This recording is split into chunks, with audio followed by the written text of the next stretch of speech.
Welcome, everybody, to another episode of Faith Unaltered and one of our favorites, Open Mic Night.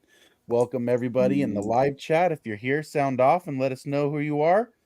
With me tonight is our friend from Real Seekers, Dale. How you doing tonight, bud? Yeah, I'm doing great, Josh. Yeah, glad to be here. I think this is actually the first time that it's just been me and you on a show. I think so. I think you're right about that. I hadn't thought about that until you just owned that. That's a good point. We got BJ and Sean in the chat. What's up, Saint Sean? And BJ has been a rather frequent listener. I appreciate him. So tonight it's an open mic. So anybody that's got a topic or a question, feel free to start throwing those into the side chat. If you want to share this on your social media to help the audience grow a little bit, go ahead and do that. And if you'd like to jump on to be on screen with us, I would be more than happy to have you. And I'll leave a link for the invite to come in studio inside the chat here. So if anybody wants to join the chat, there it is. Before they join, okay, so we both posted it. Awesome. But yeah, or they're welcome to join. But I actually have a topic that I wanted to bring for you guys because it's very timely. Because as everyone knows, my friend Gary Habermas has just published volume 1 of his great magnum opus on the resurrection of Jesus. And I had a couple of fans reach out to me kind of asking about a response video from a popular atheist YouTuber named Apologia, who has kind of given a counter, kind of an attack on Gary's work on the minimal facts approach. And they've raised their own theory called the minimal witnesses approach. And he claims, Christians are too afraid to address that. So that's the first thing I wanted to do is kind of raise and address his minimal witnesses theory and why I think it's an utter failure on that front. So yeah, that's what we can do for I've got a bit of a presentation, but first I'll do is I'll share my screen. I'll just show like a clip from Apologia, just so you can kind of get a sense of what he's saying. So is that showing up there? Yeah. Okay. Can you hear it? It's not playing. All right, let me just go back a bit.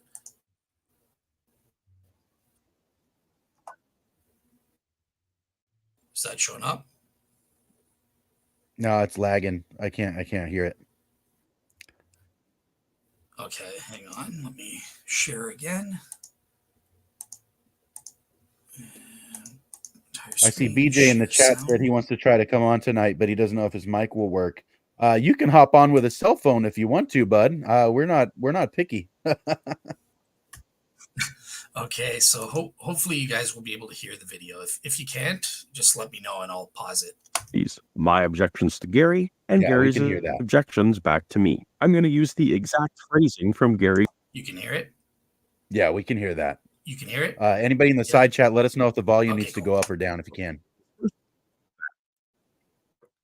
Jesus died due to the effects of Roman crucifixion. I'm just granting that for the sake of discussion. Numbers 2 and 3 together. The disciples afterward reported experiences that they thought were actually appearances by risen Jesus. And these experiences accounted for the disciples' lives becoming thoroughly transformed, even to the point of being willing to die for their belief. This is the heart of our disagreement. You see, Gary plays fast and loose with the word disciples. A scholar can agree with these two propositions. In fact, I could agree with these two propositions, thinking that there's evidence for maybe 1 or 2 disciples who reported experiences, and then Gary presents it to the public like scholars are granting him all 12. If I get scholars to agree with me on the statement that Americans fought in World War II, and then build some hypothesis on the notion that scholars agree that every single American alive fought in World War II, that would be disingenuous and fallacious. It is not in evidence that all 12 reported experiences of risen Jesus. As a matter of fact, we have no first-hand accounts from any of them on this front. We have one second-hand report of vague gospel agreement from Peter, and we can generously assume that that's synonymous with risen Jesus. But beyond that, for him or anyone else, it's just stories of stories of stories. And it is not in evidence that all 12 were transformed or willing to die for this belief. Again, there's some evidence for Peter, but not the rest. Thankfully, Sean will ask this question. Here's where some debate comes in, that we have the testimony of Paul in 1 Corinthians 15, one of the accepted letters, 3 accounts in Acts, strong historical case can be made for this. Few people question Paul. Few people question Peter. We have multiple accounts of Peter singled and named out. But when it comes to the other 12, now they're just mentioned as a group, not mentioned as individuals. So how much confidence can we have in, say, James, the son of Zebedee, or Matthew, or Thaddeus, who's not specifically mentioned, and we don't have his direct eyewitness claim that he saw the risen Jesus? I say 2 things. Number one, the way I will nuance that claim of disciples' transformations, I will say, as far as we know and all the literature we have. Okay. But here's the more important one. There's 4 big names in the early research. You've named everybody but one in our talking here. Peter, James, the brother of Jesus, Paul, and John. They're the 4 most influential Christians probably of all time. Gary admits he really has only 4 names: Peter, James, the brother of Jesus, Paul, and John. But remember that Paul and James each have their own separate facts, number 5 and number 6 on Gary's list. So the only 2 names he can attach to having experiences and being willing to die are Peter and John. Facts number 2 and 3 should actually read: Peter and John afterward reported these experiences that they thought were actually appearances by the risen Jesus, and these experiences accounted for Peter and John's lives becoming thoroughly transformed, even to the point of being willing to die for their belief. But Okay, so that's sort of the first clip there, just to give you kind of an understanding of his theory, and he calls this the minimal witnesses hypothesis. Now, I have a response to it, but just before I do you have any clarifying questions, Josh, or on your end, or anything you want to say? No, I just think based I on understood his his clip? I think I understood his objection. It seems to be mostly semantic, to try to make a reduction of what he thinks the weight of his case would be, to say, well, if you didn't have 12 or 500 individuals, but only 2 of them that were willing to die for this belief, then it's not as strong a foundation, perhaps. But I even if you had 2, I don't see that negates the point necessarily. So I'm not sure that I grasp if there's a bigger part of his objection, but I think I understand what we just watched. I think, and so just to clarify, like, I think what his main objection is going to be, just in other parts of the video, because you haven't seen it, is so Mhm. he's basically kind of using this of, well, look, we only have evidence that Peter and John, 2 of the 12, converted. So this is a problem for you Christians, because don't you rely on group appearances to refute the hallucination hypothesis? I see. Stuff like that. Yeah. I So see. yeah, just before I go into my kind of quick response, I see we have first last here. So Yeah, welcome to the show. Can you hear us? Yeah, hey. Hey, so on. how you doing, bud? Welcome to How's the it show. going? Thank you. It's good to be here. Right Is this the on. Praise I Am show? Awesome. So yeah. So sorry first. I don't know if you have your own. Do you have your own independent question, or do you have something related to the Well, minimal witnesses? no, I saw it was an open mic, and I thought I would join, but Yeah. Cool. so Yeah. yeah, No. I don't want to derail your topic. Oh, no, Yeah. that's No. okay. We had an introductory topic just so that we have something to go off of. And if you have anything that you wanted to talk about that was separate or to add to what's going on right now, that's ultimately what we want to do, is try to Well, I get. mean, the atheist objections. I mean, they just always cast doubt on everything. So I just find it's just I just don't like following their trails, because it's just you know, they just always cast doubt. Well, the good news is, we do have, if you are convinced, because I've had a couple Christians who are worried about this theory from Apologia. So yeah, I'll just very quickly present some counters that I've prepared here. So Let me just bring that up on the slides. Let me know if that's showing up. Yep. Awesome. All right, full screen it. Okay, so yeah, so we have the minimal facts approach or the minimal witnesses approach. And just by way of an example, so here's Gary Habermas's minimal facts, right? So he's got about 6, or his extended list is a total of 12 minimal facts, right? So Jesus died by crucifixion, he was buried in a private tomb or the tomb of Joseph of Arimathea. The disciples were discouraged, bereaved, despondent afterwards. The tomb was found to be empty the Sunday afterwards. Fact 5, the disciples reported experiences that they thought were actually appearances of the risen Jesus. The teaching and proclamation of Jesus' resurrection and the subsequent appearances took place very early after the disciples' experiences. And lastly, these experiences accounted for the disciples' lives becoming thoroughly transformed, even to the point of them being willing to die for their belief.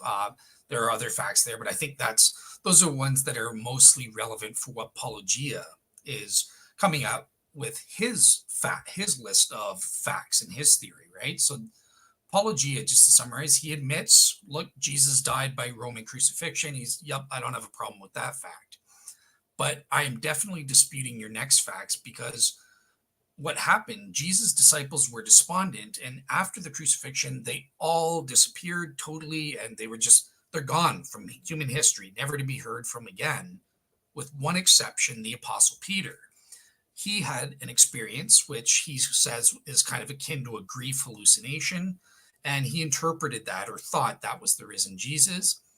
Then Peter goes to John, the Apostle John, and James, the brother of Jesus, and they don't have their own appearances, but Peter persuades them. He says, hey, I saw Jesus. And this causes them to be deluded. And they join Peter and start teaching Jesus rose from the dead and he's the Messiah, and Christianity got started. Years later, he admits Saul of Tarsus was a church persecutor, and he had a quote unquote vision, which he thinks is caused by a post-traumatic stress disorder hallucination. And that caused Paul to believe in the risen Jesus, and he converted. And, the other facts, obviously, later on, the Gospels were made based on legendary material. But it's really the first 5 things that we'll look at here.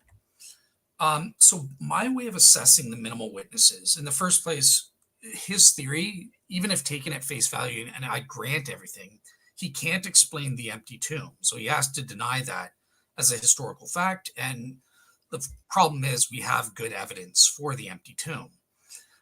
He also can't explain the appearance to the 500 in the 1 Corinthian Creed. He doesn't even attempt to explain that. And he has to deny the appearances to the women.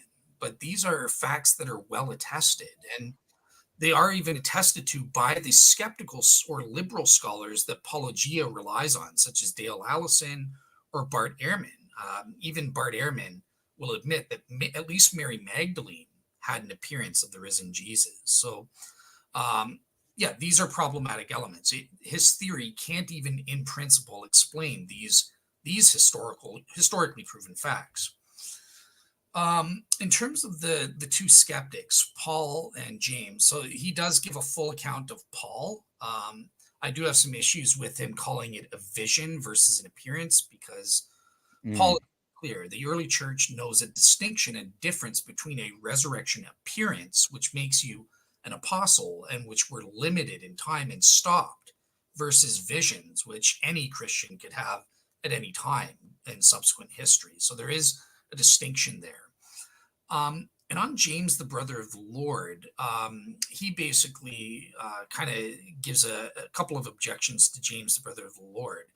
And he basically says, well, we only have one source for this. We don't have multiple independent attestation for it. And and Gary comes back and says, actually, we do have multiple independent attestation, because it is attested to in the 1 Corinthians Creed that James had an appearance. It's also in the Gospel of It's also. No, no, you're good. I'm listening. I'm good. No worries. I'll try to be quicker too. And it's also in the Gospel of Hebrews, which I have to admit is a controversial move. So that's an interesting move by Gary. Other scholars like William Lynn Craig have come out and said they're a little bit more skeptical of using that. But this is one argument that Gary Habermas uses in his book. Also, another issue is, look, we know from the historical sources that James was originally skeptical, or at the very least ambivalent towards his brother and his ministry, right? He was not a fan or a follower of Jesus during his earthly ministry. And I would even argue up to the point of the cross, where, we have the scene between the beloved disciple and Mary that, this is your son. Why is Jesus going through this? Well, it's because the one who should actually be Mary's son, James, his own brother, flesh and blood brother, isn't there, suggesting he still doesn't believe in Jesus at that point.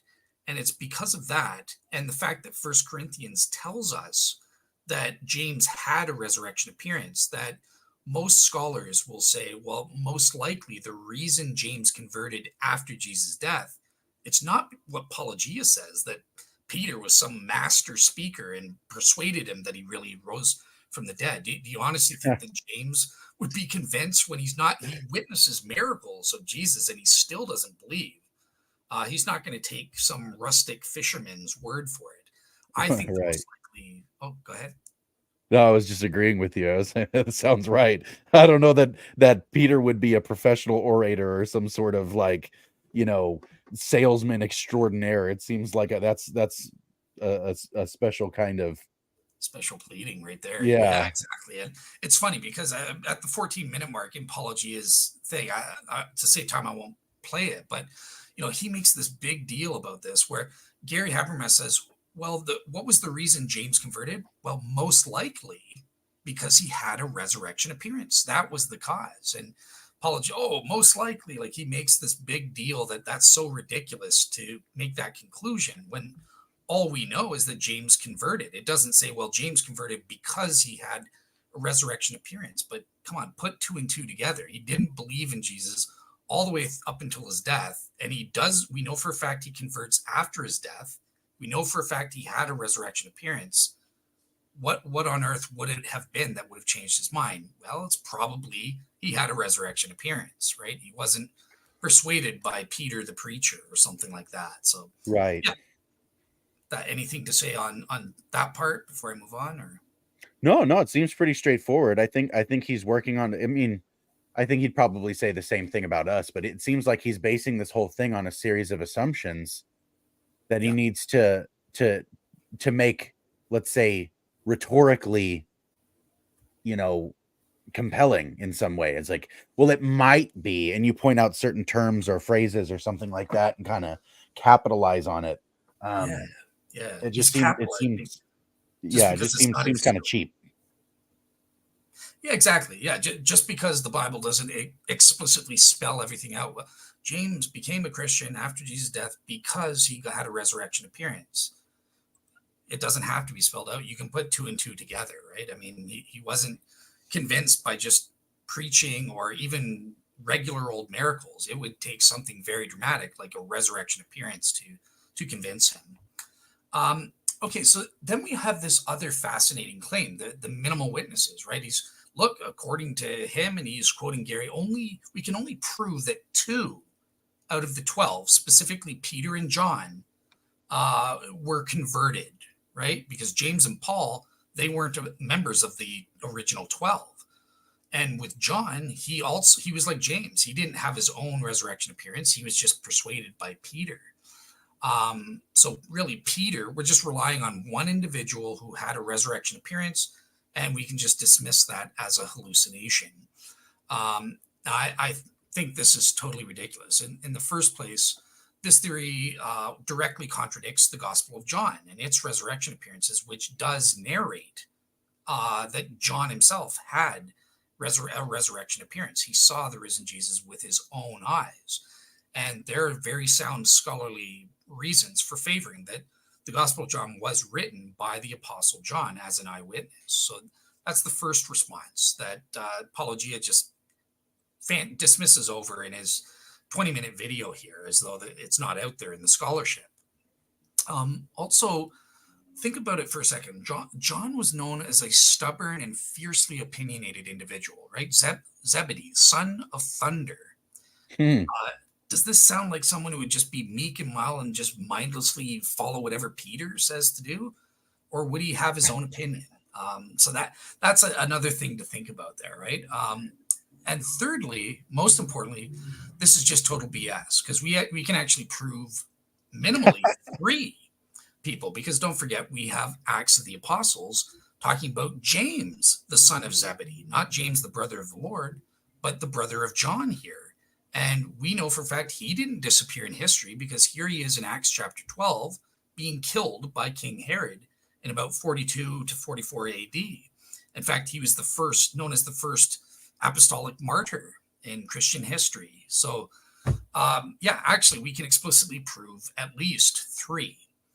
And I would argue we can get to more of that, as more than just these 3. But I just wanted to point out that there are 3 explicit mentions in the historical documents. And it does seem that the reason for James' arrest was linked specifically to his Christian beliefs, because later on in Acts 12, it talks about how he wanted to arrest, after he saw the reaction of the Jews to the arrest of James here, he also wanted to arrest Peter. What is it these 2 had in common? Well, obviously their Christian belief in Jesus's resurrection. Right. So that makes sense. Now, another objection here is that Apologia rejects the accounts of James, the son of Zebedee, because it's only recorded in one source, in Acts. And let me know on timing. Do you want me to play that clip, or it's only 1 minute, or should I? We can play that clip. I actually have a comment from the chat here that I think is rather relevant. They said they were fishermen. Speaking of the disciples, they were probably heard a lot of fish tales that they didn't believe. I imagine them to be rather skeptical men.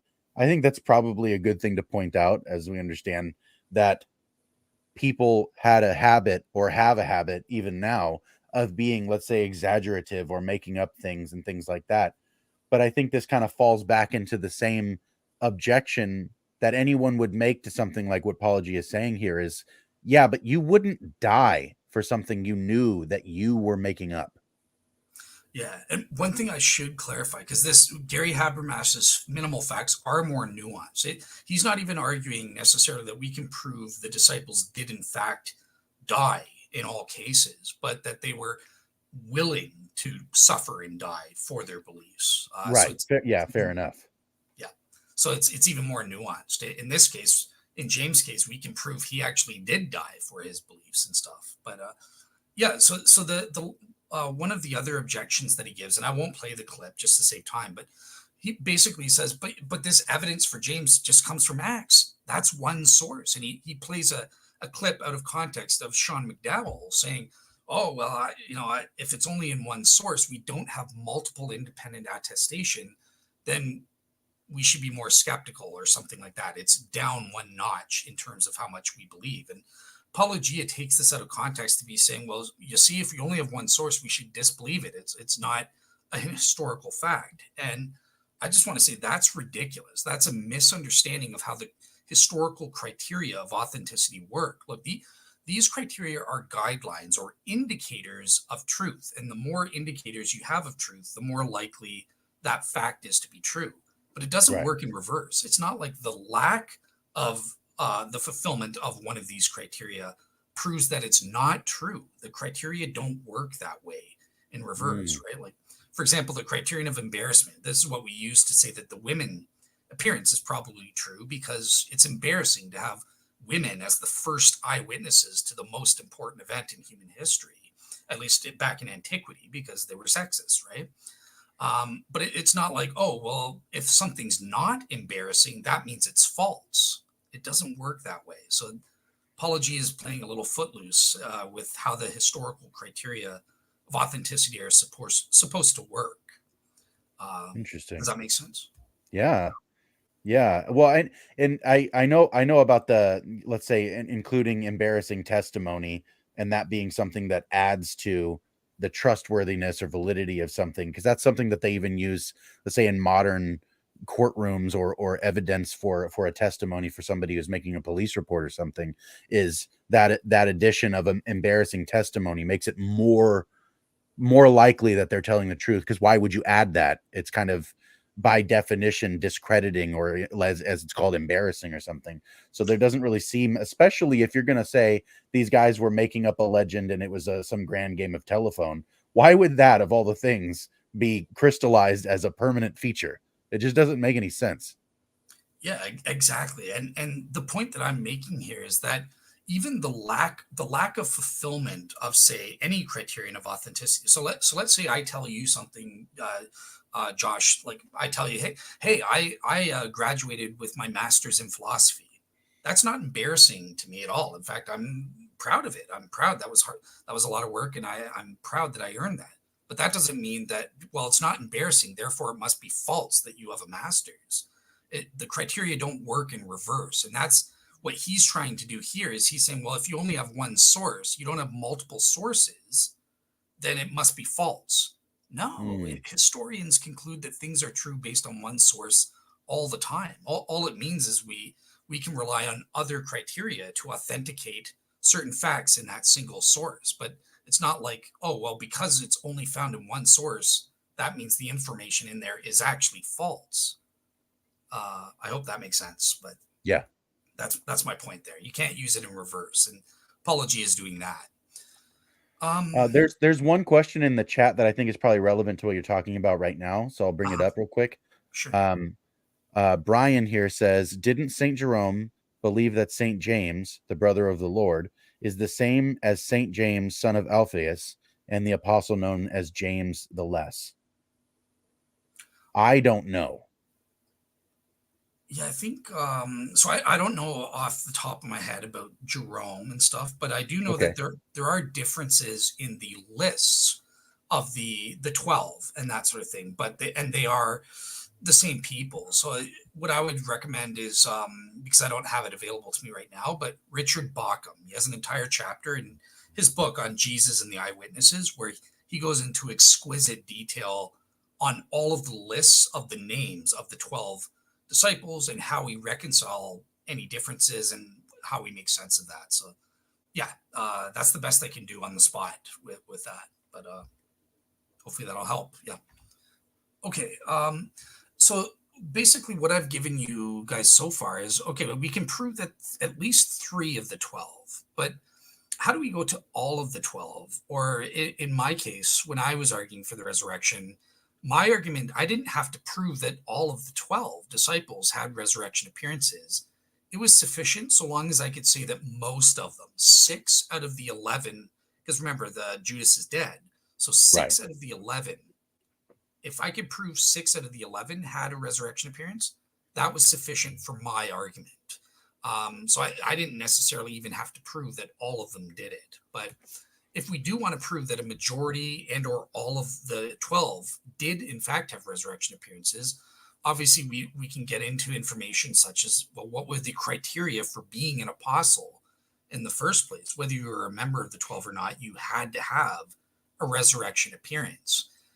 And since it's clear that in the early church, they separated out these 12, and we can prove that these were linked to Jesus' ministry. They were specially designated before Jesus died on the cross. It makes most sense that they would be, and there, in terms of the records, everything supports that. Yes, they never recanted. They stayed a part of the 12. They believed in the resurrection as apostles and were continuing on in the ministry. We have no records or evidence at all that says any one of them outside of Judas recanted or that they, disappeared from history. That this just doesn't make sense, because we would, number one, if even one of them did recant, I would argue we would expect to have evidence, just as we have with Judas, right? They need to explain, Judas did this and this is why he did this, or, kind of make sense of it. So if Thomas recanted, you think that, like, he just went off to Galilee, Peter came back to Galilee and told them, hey, I saw the risen Jesus. Thomas said, get out of here, Peter.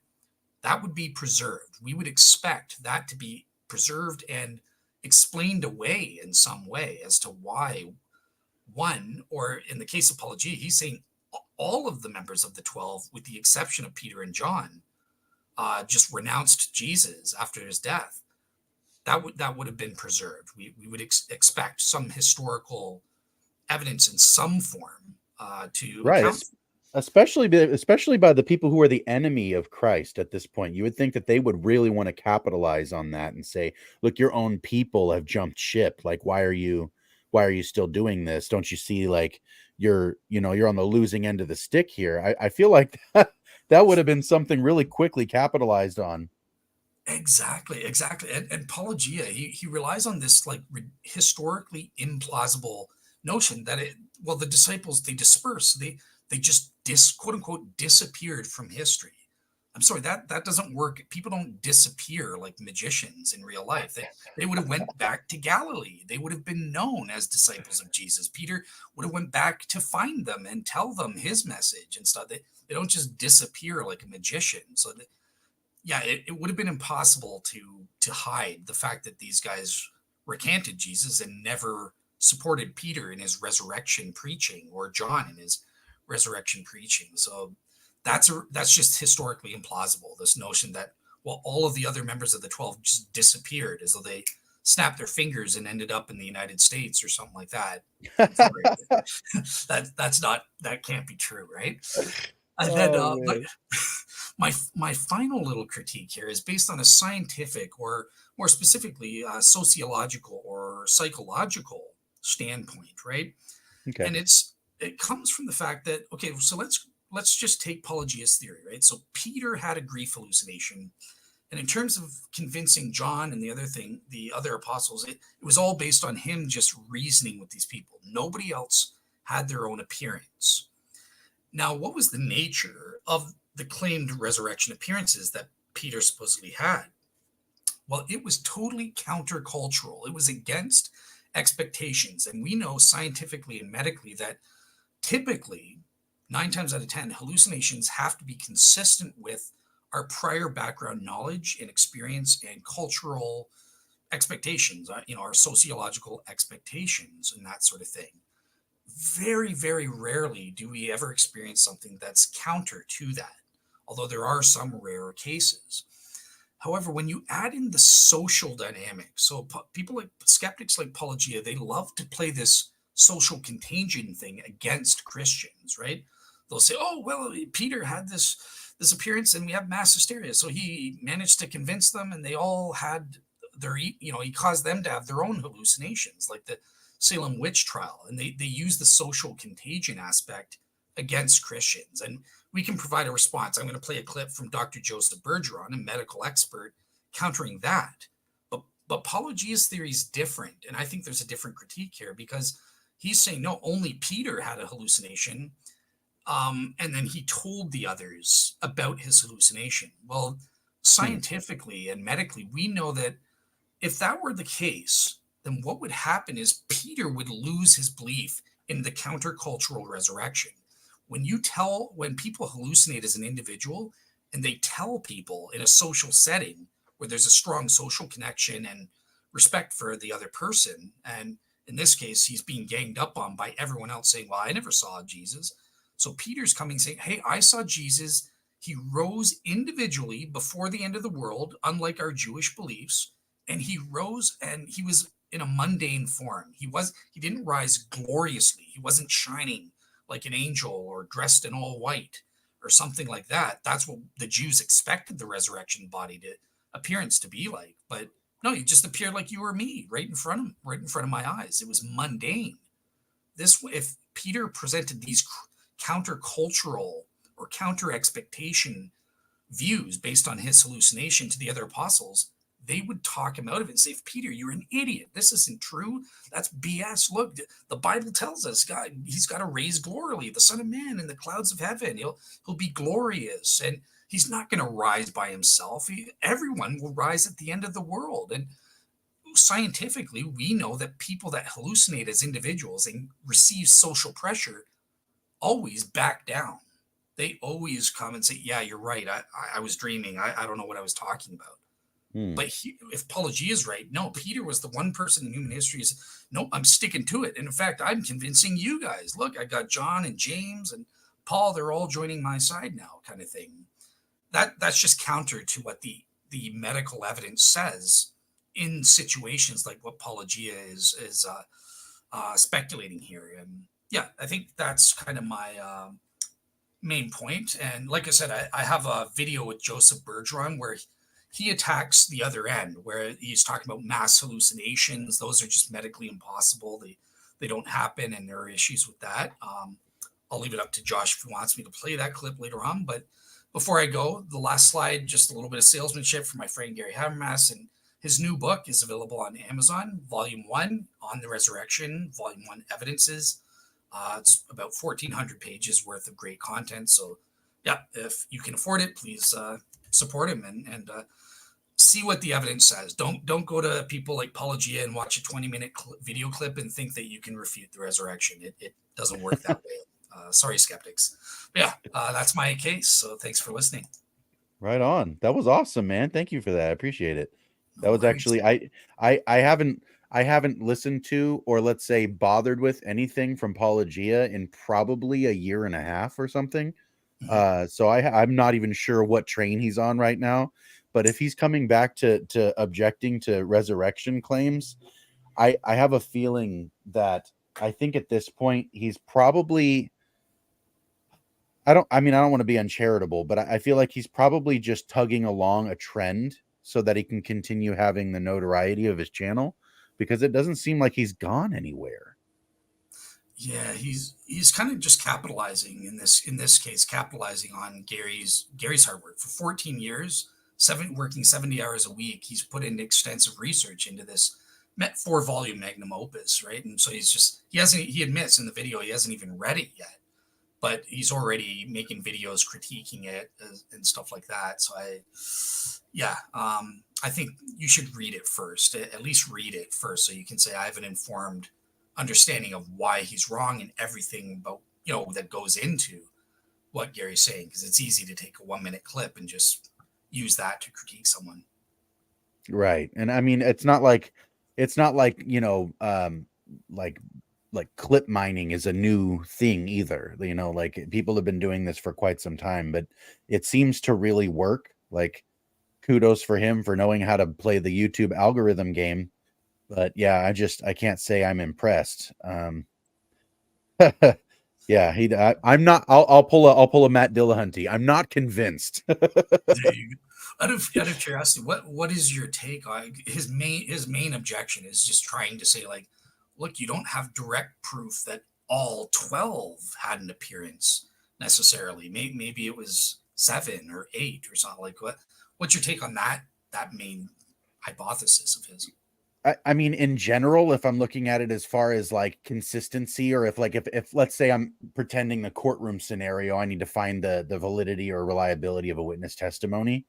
I wouldn't be discrediting the testimony of 2 because 10 of them didn't have identical testimonies. That's not really how this works to begin with. But also, like I think one of the crucial points that you had pointed out, and I don't want to gloss over it, I think it's probably the main point, is that the early church was very stringent about this. They wouldn't have acknowledged someone as an apostle without the qualification of having seen the risen Christ. That is an explicit qualification for being called an apostle in the tradition. So there's no reason to think that the early church would have been so lax or duped into thinking that these men who, if Apologia's theory is right, that they not only weren't witnesses, but were just kind of haphazardly agreeing with Peter. Like, I don't see that even maps historically. But I honestly don't see the strength that he thinks his case has. It just, even if you had 2 people out of 12 that were like, no, we saw him, he's alive, and they functionally were able to, simply by means of maintaining their story, convince not only the men that were there who didn't see him alive, but loads of other people who were rather irrelevant to their group, like they weren't even in the in group. You know what I mean? Like you said, there's so many things that the first century Jewish mind would not have expected this to have taken place in the way that Peter explains it, and their first inclination would not have been, oh, you must be right because you seem convinced of yourself. I just don't buy it. Yeah. What, out of curiosity, what did you make? And I'll get first, last opinion too. But like, what did you make of this take about how I say that at the very least it had to be a majority of the 12 kind of thing because of the social contagion issue, right? I'm kind of reversing this. Skeptics like to use it, but when it, they like, for example, if the majority of apostles had an appearance or a hallucination for the sake of argument, well, I can see how the majority might lead to a social contagion and maybe the others would kind of follow along because of that social pressure. But under Apologia's thing, it's the opposite. You have one person standing up against everybody saying, no, this isn't the way it should be. I just don't think would get off the ground because Peter would be instantly fold. And that is typically what happens with individuals who hallucinate when we study them. When that social pressure or contagion is applied, it's not the one person convincing the majority, it's the opposite way. So that's how I would say you have to prove it's a majority or even all. I mean, to be fair, there is, let's say, the long-standing kind of position that Peter, James, and John seem to be in as the core three disciples. And so the testimony of those in a social contagion environment would probably be convincing, except for the fact that what they were describing would be at odds with the expectation of the first century Jewish mind. And like you said, would have been immediately a challenge rather than like oh, that makes sense. Like, no, it wouldn't have made sense off top. And I don't think that any of the disciples, being aware of the fact that Jesus had died in a torturous and horrendous way, would have been quick to be like, yeah, that totally makes sense. I mean, Thomas is a perfect example of this. Thomas was not there when Jesus appeared the first time because he wasn't there for the disciples to begin with. He was there for Jesus, and Jesus was just violently ripped away from him. And so why would he be there? He's like, I'm not here for you guys. I was never here for you guys. You guys can go do your thing, go back to fishing. I'm done. I'm done. And then they tell him, we saw him, he's alive. And his first inclination is, I don't want to hear that. I need him to come to me. I'm not listening to you. I don't care what you saw. That's not my problem. I'm done with this. Unless he shows me, I don't care. But it was compelling enough that he was there for the second appearance. So he didn't leave. So to his credit, there was something like a curiosity or an interest sparked that was like a what if. But I am not convinced that Thomas was convinced enough to make up a second appearance story. And you know what I mean? That's one thing too. When it comes to Thomas specifically, because when I was doing my religious research, Sean McDowell was very kind, and he sent me some chapters from his PhD work. And basically, he specialized in the evidence for the martyrdom of the apostles and whether we have it or not. And Thomas was one of the ones that convinced both me and him that, yeah, probably we can prove Thomas was martyred for his faith and stuff like that. So that, yeah, the fact that you brought up Thomas, that's something interesting there. But yeah, I'll first, last, do you have anything to say on this, the presentation, or this minimal witnesses theory? Or well, no. All right, fair enough. Okay. All right, cool. So what I'll do, I just want to play a little 10-minute clip from Joseph Bergeron addressing the mass hallucination hypothesis, because he is a clinical psychologist and a proven medical expert. Then after that, I don't want to dominate the show, so we can move on to the next topic. But I have a couple of questions in the side chat too that we can come to afterwards. So yeah, go ahead and play your clip. All right. Yeah, this was a great show. Joseph Bergeron actually wrote a peer-reviewed paper with Dr. Gary Habermas, maybe like 6 years ago, 5 years, I don't know. It was sometime in the 2010s, but yeah, it was a great paper refuting the hallucinations and stuff like that. So this is about 10, 11 minutes. So hallucinating. Well, you know, if you're going to And you guys are hearing that, just to confirm? Yes. say that, if you're going to offer a medical explanation for what the disciples were experiencing, you need to provide a medical opinion and substantiation about how that would occur. Because a hallucination is a symptom, it's not really a diagnosis. You just don't say they were hallucinating and shrug and walk away and think you've done well, because you haven't. And so hallucinations occur primarily by three underlying mechanisms: psychophysiological, which could occur from perhaps certain types of strokes or tumors, or things that could cause hallucinations. Psychodynamic would be psychiatric disease and an intrusion into the conscious mind, which is people with severe mental illness can hallucinate, or psychobiochemical, where you have derangement of the brain chemistry, where people go into a state of delirium. And so you see that with alcoholic withdrawal, what's called the DTs. But you know, I have seen people in all those in all those conditions, and it's a very ugly thing to witness. I was talking to a physician one time, and he said, you know, we see things that humans shouldn't have to see. And that's true. I mean, I think probably most of us in the medical work carry a certain level of PTSD. I've seen things that I don't like to think about. And to see someone in a chemical delirium is really ugly. I mean, they see snakes crawling in the bed. They see elephants walking in the room. It's scary. They're not having lunch with their beloved savior. And so when I collected all that literature and read through all of it, and just understood that they had no idea what they were talking about. And I was even reading a book by one of the main proponents, skeptic scholar named Gerd Ludemann. And I threw the book on the floor and I said, "You believe that?" I was talking to the book. Forgive me, I don't know, I had my own psychiatric moment. But I was talking to the book. I said, "How can you believe that?"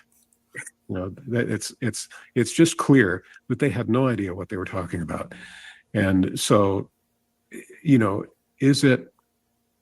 were all the disciples suffering severe physical, psychiatric, or mental illness to the state that they were all hallucinating at the same time? Well, that's really not supportable. We're dealing with a group of people that Jesus hand-selected, trained, and who deployed the rapid expansion of Christianity in the first century that I read Tacitus. By the time of AD 64, when Nero launched his first mass persecution of Christians, they were all over the place. So there was a rapid expansion of Christianity in the first century. So these people were really capable and dedicated. The other thing is that we talk about group appearances with Jesus. You mentioned, or Dan mentioned, when Jesus appears to the disciples and Thomas. So, you know, they're all seeing Jesus. There's a dozen of them or 11 of them, and they see Jesus. And in 1 Corinthians 15, the first creed of the church, Jesus appeared to 500 people at once. And when they recited the creed in those days, they would say, and most of them are still living. Right. So you can go talk to them. Well, we can't say that creed today, but we can understand the historical significance of it. And we read the work from Tacitus. Those people, you know, even people that didn't see him, it was so real to them, their faith in Christ, that they would die.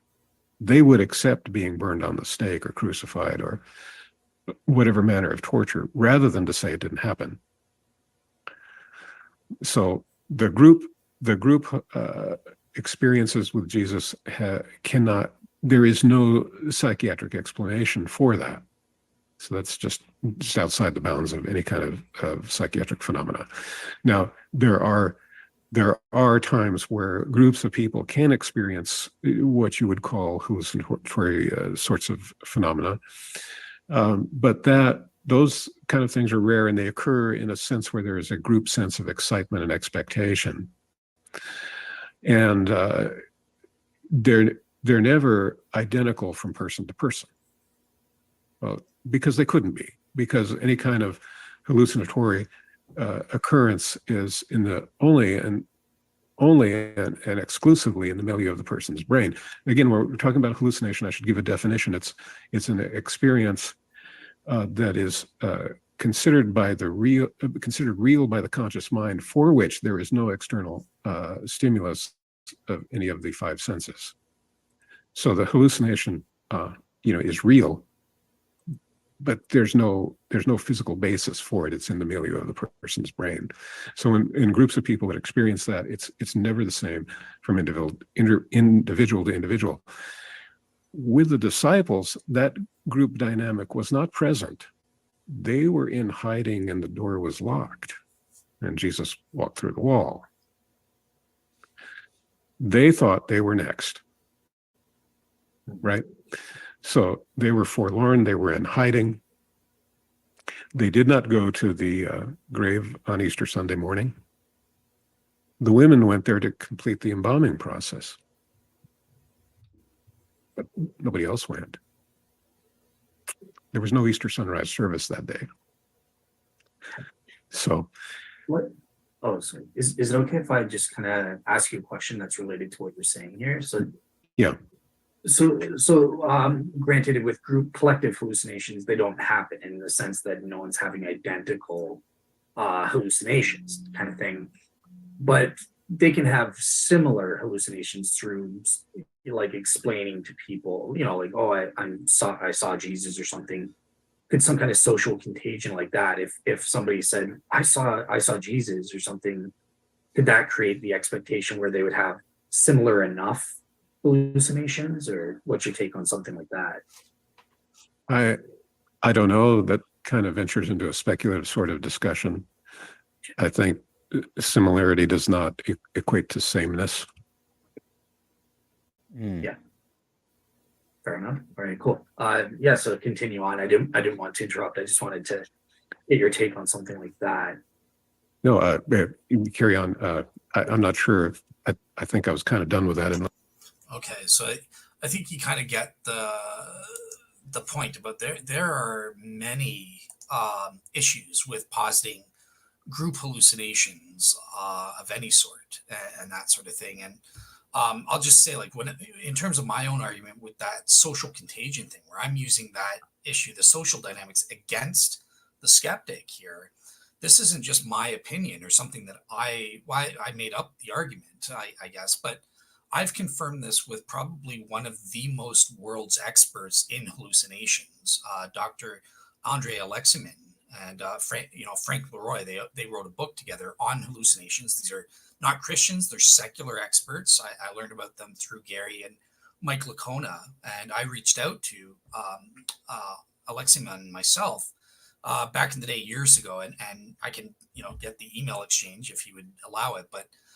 I confirm that this is, in fact, the medical facts on the ground, that individuals that hallucinate would instantly lose their belief based on the social pressures. It wouldn't be, oh, I'm going to overcome and convince all of you guys. That's just not the way it works if hallucination is the expectation. So it would have to be, at the very least, the majority of them had these appearances, however you want to explain that, the real risen Jesus, or they all hallucinated somehow, and then they're putting that pressure on the minority of the group. And as Josh said, yeah, they have to have that social respect over the minority to force them to change and say, yeah, I'm on board with this. So yeah, that's all I wanted to say, I guess. Anything else? Or you said you had questions, or? We have a couple questions in the side chat, but they're about a different topic. So we're pretty much if you're wrapping up, we can move on to the audience questions for now. But yeah, as somebody who's kind of a psychology nerd, I hear exactly what he's saying. It's like there's not this magic shared environment of minds in which we can all share a delusion, right? Like you can share a common experience because we share a common medium in real life. but the mind just doesn't work like that. So yeah, I'm tracking with what he said. I agree. Yeah, exactly. Yeah. Cool. So right on. Well, we actually have a question from somebody who I've been talking with for a long time and discipling for quite a few years. His name's Michael, and he's asking, let's say, a more practical ground floor question, which I really like. He said, "For us to live as God's children, do you believe it is by the transformation of the Holy Spirit, through the working of the Holy Spirit, through testing and temptations that we go through? Is this a way that we die to ourselves and live to the Spirit? And is this a way that Jesus teaches those around us that he is alive?" Which is relevant to your resurrection talk just now, but in a really cool, different way. In the most direct sense, Michael, yeah. If we live as God's children, it is because the Spirit is in us. That's what it means to be God's children in this Romans 8 sort of way. We'll live and walk by the Spirit because we have the Spirit, and we're not walking by the flesh. We're walking as sons of God because the Spirit. That Spirit is, let's say, slowly or sometimes radically, all at once, changing things about you all the time. Sometimes it's through tests or temptations. Sometimes it's through good experiences. Sometimes it's because, something went really right and God just blessed you and it like stands out. Especially like, let's say that usually happens in a context where like you're having a really bad time, you're having a really hard time, and then God just does something and comes through for you, and it makes itself ridiculously obvious. Like it's God's fingerprints right in your face. That can be transformative too. And you'll look at it and be like, whoa, okay, this is like, I can't ignore it anymore. Some people have experiences like that, but sometimes it's because you have a temptation and the Spirit is teaching you how to overcome that. Sometimes through mere repetition, like it's the same temptation over and over. Like I know Michael knows what I'm talking about. Sometimes it's the same temptation over and over. Sometimes it's a different temptation every day, and Satan's just dropping bombs in your lap moment to moment. And the Spirit is going to principally guide you through those experiences and give you a way out. 1 Corinthians 10, I believe it's 1 Corinthians 10, 13 says that all of our temptations are common to man, and that nothing that you're experiencing is just you, right? These are all things that we're all going to have to face individually, but the verse says something very specific. It says the Spirit is always creating for you a way out of the temptation so that you don't have to fall. You don't have to fall. You don't have to sin. You don't have to forget about where you're going and then just blow it, right? That does happen. No, none of us are going to lie and pretend like we're all just sinless professionals here. But at the same time, there are things where you have those moments of victory. You do. And you're like, I'm done with this thing. That no longer phases me anymore. Right? Like I used to have a problem when I was young, when I had girlfriends, at having my eyes be willing to stray and look elsewhere, let's say. I have a wife now, and you would think it's so much more difficult having lived with the same person for, let's say I've been with her for 14 years. Wouldn't my eyes grow accustomed to her and start seeking elsewhere? And the answer is no. I'm kind of over that temptation now. I love my wife, and I don't really have any like heightened inclination to want to like gander at other women. That's not a problem for me anymore. I've kind of overcome that temptation. Sometimes Satan tries to throw the same bait at me, but it really just doesn't work anymore. And because he's not a fool, he's not going to use bait that doesn't work. And so, like that's not the temptation that Satan will throw at me daily. The temptation that Satan throws at me daily is more like questioning my own motives because I feel like I'm not being charitable enough to somebody. I'm not able to do something, and so I lose my attitude, and I'm tempted into rage and a bad temper, and then it makes me a bad testimony before other people. Which, to the last part of your question, Michael, is this a way that Jesus teaches those around us that he's alive? as long as you're willing to speak up and say that's why you're different, and you point right back to Jesus, that's how people know that he's alive, at least in you. Especially people, and this is something that I think a lot of us don't recognize as much as we could. And I'll let you go after this, Dale, if you want to answer to this too. But if you have people who knew you, let's say BC, before Christ, that period of your life, if you have people who knew you BC, then you are going to be it's going to stand out more to them, the radical changes that are happening in your person, especially if they haven't seen you in a long time. And their expectation is, oh, that's good old so-and-so. They're like this, I'll hit them up and I'll have this expectation. This is what they're like. Then they meet you again, and it's like meeting a different person. And then you're able to tell them. That's why our testimonies are so powerful, right? Like we have this ability to tell them, hey, I didn't just come out of this self-help group. I didn't, wake up one day and be like, by golly, I'm going to be good. Like I'm starting to overcome all these shortcomings that I have, because I have the guidance now, the power that's been given to me through this living Christ and his spirit and all these things. And you can, you don't always have to, say it that way, but ultimately I think it's both them seeing how we live and how we were versus how we are now, as well as our willingness to say out loud, yes, the credit is where credit's due. God is doing this work in and to me, and my cooperation in it is bringing about something that I couldn't have done by myself. I'm becoming a new thing. You know what I mean? So I think, and he said, sorry for the off-topic questions. These are not off-topipic questions, bud. You're fine. It's an open mic. Yeah, anybody can ask any question they want. These are perfectly acceptable questions. And then, the second one is actually the second half of that over again. So I guess it was just the one series of questions. But yeah, if you want to take a stab at it, Dale. Yeah. So obviously, I definitely agree. Yes. In the first place, as God's children, do you believe it is by the transformation of the Holy Spirit? Yes, absolutely. I mean, apart from the Holy Spirit, that's who testifies to us as to the truth. It's who prompts us and helps and guides us to live a sanctified life, and increasingly more and more sanctified life and stuff like that. So, I mean, yeah, that's just kind of New Testament 101. I would definitely agree with that front. Interestingly, so, and then you say, and what about the working of the Holy Spirit through testing and temptations? And, Josh gave his own example. And again, on this front, I definitely wholeheartedly agree. I mean, Paul tells us in the New Testament that his suffering was suffering for Christians helps us to sanctify and reform our characters. It refines us and that sort of thing. And I think in Romans, it also says, look, God uses everything that happens for the good for those that love him.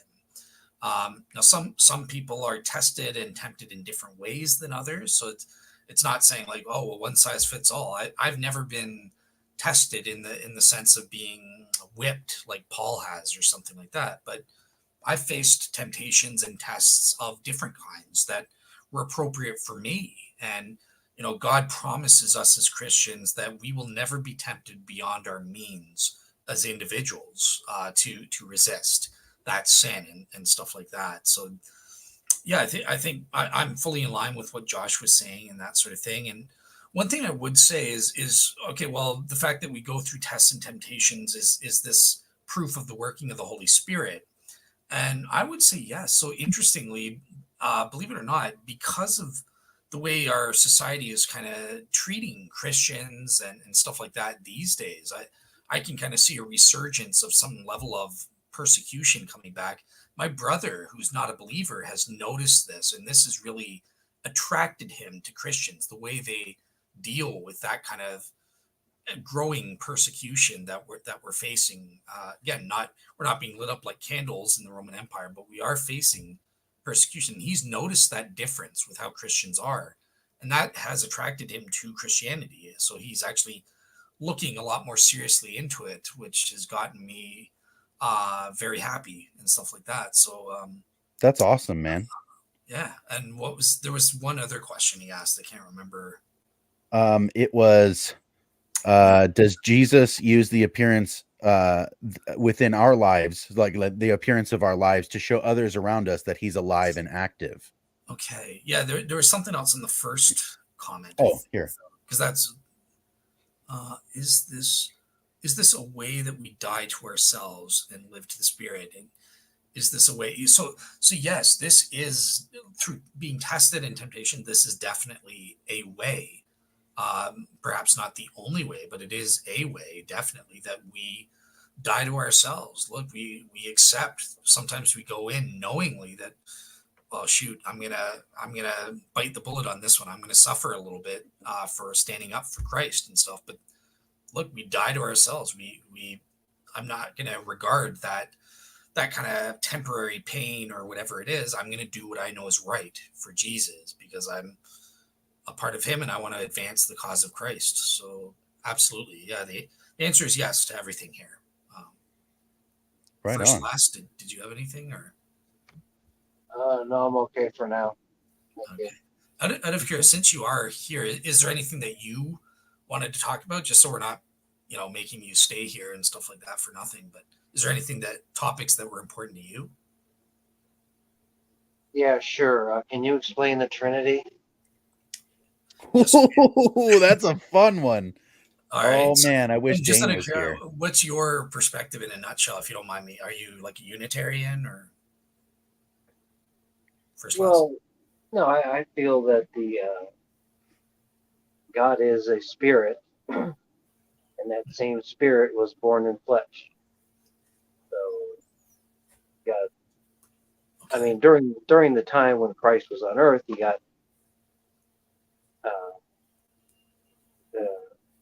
Like incarnated? you got God in heaven, and that same spirit was born on earth. So that the Holy Spirit, or the Spirit of God, would be the common denominator between the two. Okay. All right, cool. Yes. So my take on the Trinity, and I know I have some differences with Josh on this front, but not major things. But so for example, from a biblical perspective, I think that the Bible deals with the question of who God is, the Godhead. And on that front, I take Richard Bauckham's perspective on the divine identity thesis, which kind of says in the Old and specifically in the New Testament, even more so explicitly, it teaches that there are three divine persons, so God the Father, God the Son, and the Holy Spirit, that share the same divine identity. Now, what is the divine identity? So, only God, only someone with a divine nature is the creator and sustainer of everything else that exists. Only someone who has a divine nature is someone who is sovereign over the entirety, everything else that exists, and that sort of thing. So there are certain features that every first century Jew would have recognized. Who's Yahweh? That's Yahweh. He's the creator. He's the sustainer of the universe. He alone is the ruler of everything that exists. And there was also the cultic monotheism that Bauckham mentioned. So they would also say, well, who is God? He is the God of Israel. And they would point to the things that God has done specifically, or that only God can do. So, for example, only God can save us from our sins, right? And okay, well, the New Testament is saying, well, Jesus saves us from our sins. So he also shares in that divine identifying feature, so to speak. Now, when we get to the second century, this is where I think philosophy comes in, and we're asking the question, well, what is the Godhead? And on this front, I take a social Trinitarian model called the Trinity monotheism that Dr. William Lane Craig takes, right? So there are three people that have three divine persons that have the divine identity, but there's one soul, one being or essence that I think is a soul, one soul with three sets of faculties sufficient for personhood. And that answers the question, what God is, in a nutshell. So yeah, that's my take. Hopefully that was helpful. But Josh, what's your take? I mean, since I don't want to rehash most of the, like, let's say the historical backdrop for that, I would say that my understanding of the Trinity is something that is, let's say, less, I don't know, less interpretation based and more like this makes sense of reality in a kind of relational way. um there's something that we've been talking about on my segment Cosmic Corner, which, by the way, 2 Fridays from now is our next episode if anybody wants to catch that. What one of the things that we've been talking about since last August, has been a common theme in most of our conversations, has been the problem of the one and the many, right? Life and reality is made up of multiplicities and unities, and it would make loads of sense for the God who created reality to reflect the resolve of that pattern and problem, because there's not much in reality that makes sense of the unities that we perceive, because we perceive things as unities. But if you were to take them and analyze them, you can break them down to smaller and smaller components all the way to the bottom and create just this atomized sea of everything, right? Where nothing quite has a unity. Some people make a joke of it and say, my atoms are made are my atoms here and my atoms here. I smash them together and they don't simply blast into oblivion. I have this continuity. I'm unified as a thing. But then you have the, what is it? The ship of something or other. It's an old Greek problem where if you keep replacing the pieces of a ship over and over repeatedly, all of its individualized many pieces, that the unified ship, is it still the same ship? Does identity remain? And all of these things, it makes a really difficult question to ask. Why is reality this way if there's no resolve to that pattern or problem in the one who made reality? And if God is in fact the three in one that the church tradition has always said that he was, then it does have this great explanatory power, not just doctrinally, but reasonably out here in life as well, but also philosophically, because that's part of the question, is why is it this way? Why is it that way? And so you have, like, who is God? What is God? And then why is reality the way that it is? I feel like if you tied all three of those together, the Trinity has an exceptional explanatory power.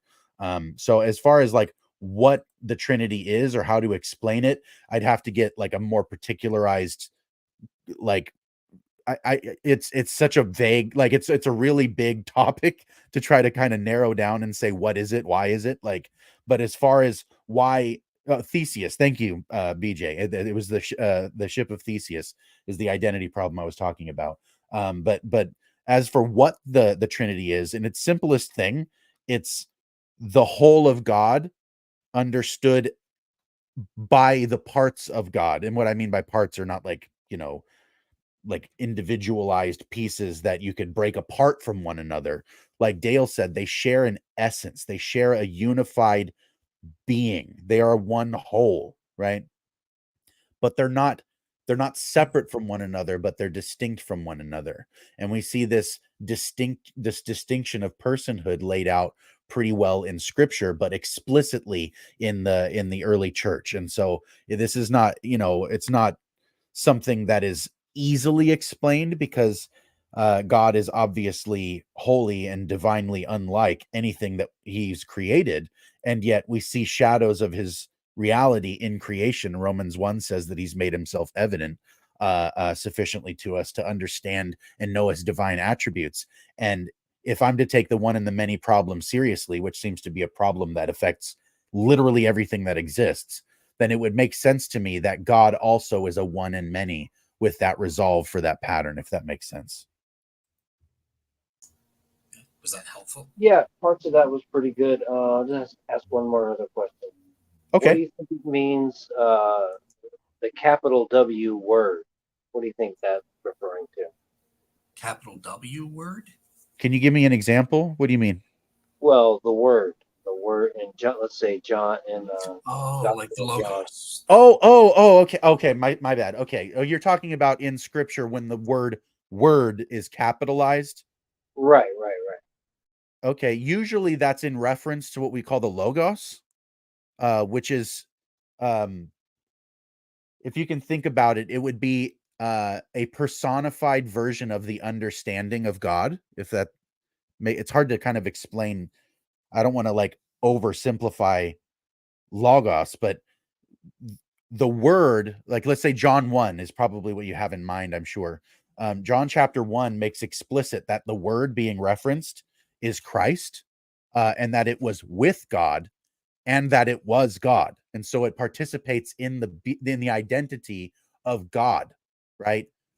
But is in itself something distinct from God proper, let's say. This is where other models of the Trinity might be helpful. There's the monarchical model where you have God the Father is God proper, and the Spirit and the Son are proceeding forth from him eternally. They're not created. They're let's say it's the byproduct of God's being and identity that the other two persons would proceed from him. Something like that. I'm oversimplifying this terribly because I'm not a Trinitarian scholar, but I've had a lot of interplay with this. But if it's helpful at all to you, on Tuesday nights at 7, we actually have a Trinitarian apologetics show hosted by Dane Von Ace, where he talks about a lot of this stuff, and he does a pretty bang up job, explaining these things in a really long form. What was that? That sounds good. But what was that? That last model you said it was a Trinitarian monarchical. It's the monarchical Trinitarian. It basically it's the you can think of it as the monarchy of the Father. That's the Eastern Orthodox view of the Trinity, as opposed to the Western Catholic or Protestant view of the Trinity as a let's say an equilibrium of persons. In the East, they would see the Father as ultimately supreme, but the other two are not less God than the Father. They proceed eternally from the Father. And so that's why I would say, when you're thinking about it that way, the Father is God proper, and Jesus is the Son of God, and the Holy Spirit is the Spirit of God, God proper being the Father, which is why you would have reconciliatory statements of Jesus being God, but also Jesus saying, I do nothing of myself, only what I see the Father do. Things like that. It's a kind of a reconciling of those things. And so if that's helpful, but our show on the Trinity on Tuesday nights is called Three Crowns, for anybody in the audience who wants to know also. Dane does a really great job articulating some of this stuff. Like really well, but just a few things to add on my end about this question and stuff like that. So first of all, believe it or not, the notion that the Son is begotten and the Holy Spirit proceeded, that isn't just Eastern Orthodox. There are Western people that believe that as well, right? Models of that. But one thing, okay, so the word, so I take kind of the same views as Josh. It is Jesus, it's the divine logos and that sort of thing. But I think in the Gospel of John, just something unique to add here is I take it being akin, it's not using Platonic Greek philosophy or something, referring to some kind of rational principle. It's talking about the memra in the Aramaic Targums. There's this notion of the memra of the Lord, which is Aramaic for word and that sort of thing. And they add this notion that words are kind of tangible entities, right? And how does God create the world? He spoke the world into existence, right? So Jesus is the word kind of thing, in that he created the universe. And that's why the New Testament says God the Father created the universe. How did he do it? By speaking it. And the spoken word created stuff as the active agent. So he created it through Jesus. So that's one difference there. Last thing, we do have a question from Brian in the audience related to this Trinity aspect. So with my model, he asks, was the soul of Jesus fully human and fully divine, so in incarnate form, while he was on earth, was that the same soul that Dale says the triune God has? So remember, under the Trinity monotheism model, there's one being or one soul that has three sets of faculties sufficient for personhood. So only the person of Jesus, God the Son, became incarnate. So it's not like the entire soul became embodied. It was only the part of the faculties, the person, that became embodied. And I do have some differences with the Orthodox. I don't think that they're, for example, there's been some people throughout history have said, oh, well, there was two persons, the divine person. No, there's one person. What does it mean to have a human nature? You are one person that becomes embodied in a physical body governed by the human genome. And in this, so there was no extra human soul. That doesn't make sense to me. That I don't believe in that. I would also deny that Jesus had like a human will. No, he just had his one person, one mind, one will, and he gained a body governed by the human genome. So yeah, there is only ever one soul, and only part of that soul, 1/3 of the soul, became incarnate. So yeah. I think also it'd be helpful to distinguish between soul in the way that you're talking about it, which is something more like the essence or being of a person, from the idea of nephesh from Genesis, when God breathed life into the body of Adam, the first human, and he became nephesh, a living soul, right? Jesus became nephesh also when he was embodied in the human platform, like you said. But there's also his godness remained intact. Hey, what's up, BJ? It remained intact while he was embodied, right? And so in that sense, there's this, they call it the hypostasis, like it's the combination, this unity of the two coming together. That's why the incarnation is one of the craziest mysteries that you'll probably never get to the bottom of ultimately. But I think to back up Dale's point, it wasn't the entirety of God and his being embodied in the human platform. It was the Son of God that proceeds eternally from the Father, who was embodied in the human platform. And so being spirit and flesh is the kind of nephesh that Jesus had, that soul he had. And that was that was part of God, surely, but it's not the same thing as all of God coming down and fitting inside of. I hope that makes sense. I feel like I'm before I go to BJ, just very quickly to answer Sean Schultz's question, because this is again aimed at me. But okay, so doesn't Jesus need two wills if will is a property of a nature? And that's where my disagreement is. No, a will is a property of a person, not a nature. Because when we talk about Jesus having two natures, well, what is a nature? It's a kind nature. All the essential sets of properties that are essential for that kind of thing to be what it is. Sets of properties don't have wills. Persons have wills. Sets of properties don't have minds. A person has a mind. So I would say that the will is a property of the mind. That's just the difference that I have with the Orthodox. But yeah, BJ, over to you. Do you have a question or something to contribute based on anything, or you're just here? I had a. Can y'all hear me? Is my mic good? Yeah, we can. Okay, Yep. Good. Okay. I had a question completely different from the Trinity, except it's about Christianity. Yeah, cool. Oh, okay. So I put it on a Facebook group that got a lot of traffic. The question came up while we were just. Well, first I'll ask the question and then I'll see what y'all say. Okay. So here's the question. It's really weird. Okay. All right. No, Josh is weird. So, well, David Russell's weird. I got to stay Amen.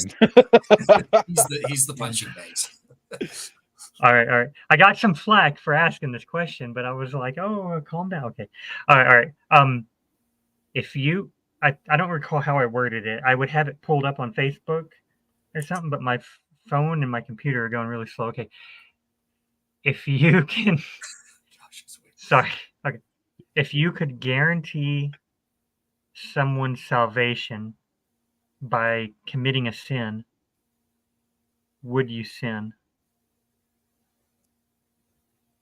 Or maybe if you could commit sin and it guarantees someone's salvation, would you commit sin. Are you? Now I might interrupt y'all if like y'all say stuff and I've got stuff in my mind, but I'll try to listen because I've already interacted with a bunch of people about it. So yeah, go for it. No worries. Yeah, so I'll try to be as concise as possible. Okay, so it's just the fact that it's guaranteed to save a soul if I commit a sin. Yeah. So I think my answer, all things considered, would be yes, because for human beings, there are times when we experience a moral conflict between two or more moral principles in the moral hierarchy. So, for example, I would lie and tell someone that the sky's red if it would save a life. I would also lie if it would save their soul. That's even more a weighty consideration. So I think there are times where we have to choose. It's called conflicting gradism. It's the lesser of two evils. So sometimes we're just in a position where we have to choose between two. Now, if you're telling me in your example, but there's a third option where you don't sin and you still guarantee that soul, obviously I would not sin. It's never morally ideal. It never comes without cost, but it looks like you disagree. So yeah, go ahead. Only two options. You Only sin. two? Yes, I would sin if it would guarantee to save a soul, or no, I would not sin if it guaranteed to save the person. Other people said stuff like, I would lie, for X, Y, and Z reasons. Or somebody said like, if I had to jaywalk, or if me buying a dress that I'm like lust of the eyes, ooh, that dress would look good on me. But if I go and buy it, then I could talk to the person and I would save their soul or whatever. If they knew that was a fact, then they would give in to their materialism or something. That doesn't seem like you're committing the materialism to save the soul. But I wouldn't see things like sinning, like lying, like Rahab or the Hebrew midwives. Yeah. I wouldn't see those as sins in the ultimate sense.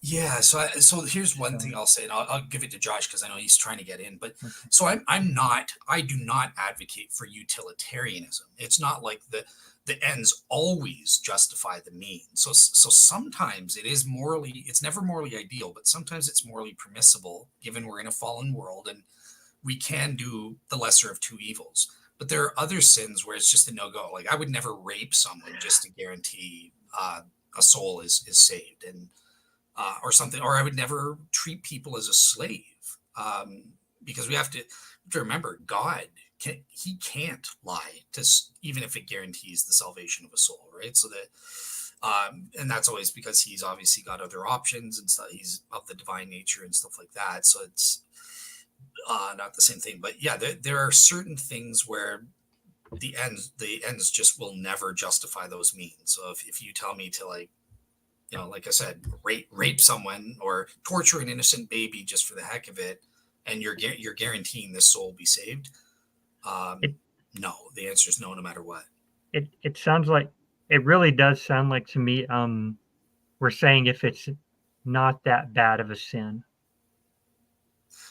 Yeah, I think you have to do that kind of cost benefit analysis and stuff like that. And I do, and I think what Prudence just said in the chat here, the severity of the sin is an important factor. I think if that's the way that we're looking at the question, then it kind of, I think, cheapens your point a little bit. I think the question is, let's say, what if I define sin, because the way I define sin is not primarily as a moral infraction. The way I define sin is anything that deviates from God's divine intent for you and your purpose. Anything. It doesn't even have to be something that's explicitly immoral. It could just be not talking to that person over there in the blue sweater when you had the unction to go and talk to that person in the blue sweater, and they go home and they have a depressive fit and hurt themselves.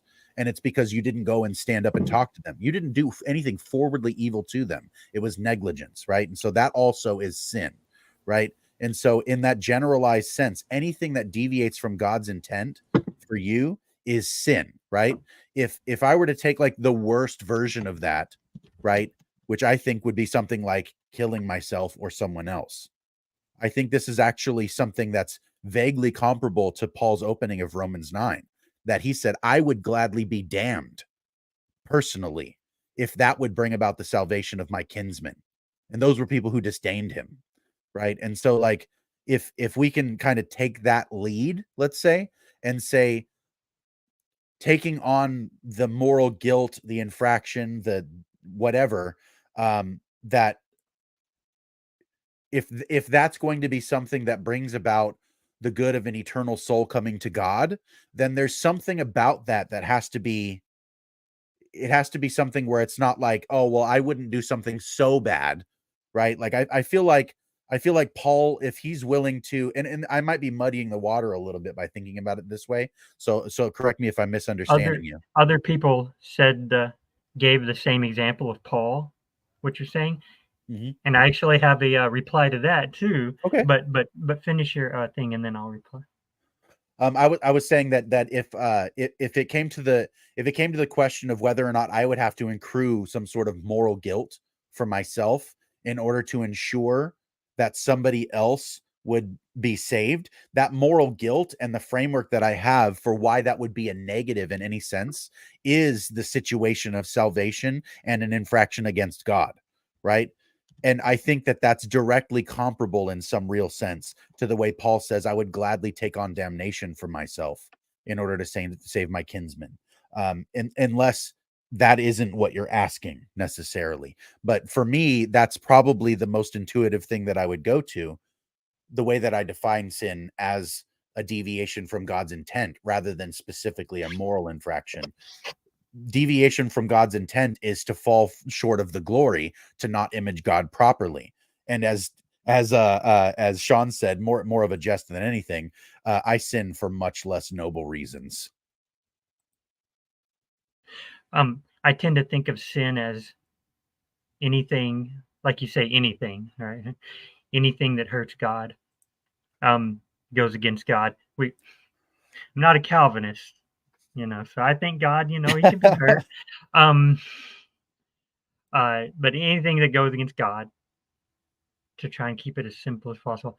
The Paul example, you kind of said something on the back end, which kind of made me think you were getting at something else. But the Paul example, other people said he would be a curse, or for his friends, and I said I don't think that Paul meant, by his logic of saying that, I don't think that he meant he would be a curse by committing a sin or because he committed sin against God, but just that he would, like, I guess, like Jesus took our punishment, like he would take the punishment.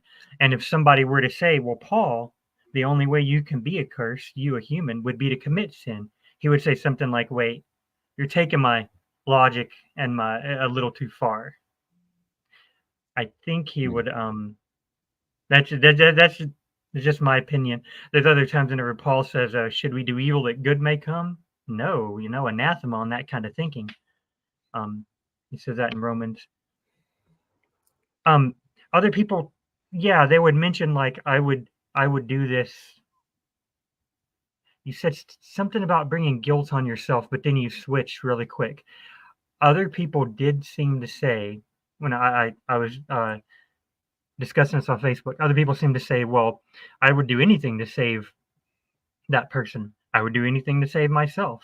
Of course I would do anything. I love that person. I care for those people. I would take guilt on myself in order to save someone else. Love your neighbor as yourself. This might sound bad to many people. And I was a youth pastor. I was with my wife. She was a youth pastor and I was a helper. And I said sometimes, like, hey, God might want you to choose him over your family. No, he would never want to do that, or whatever,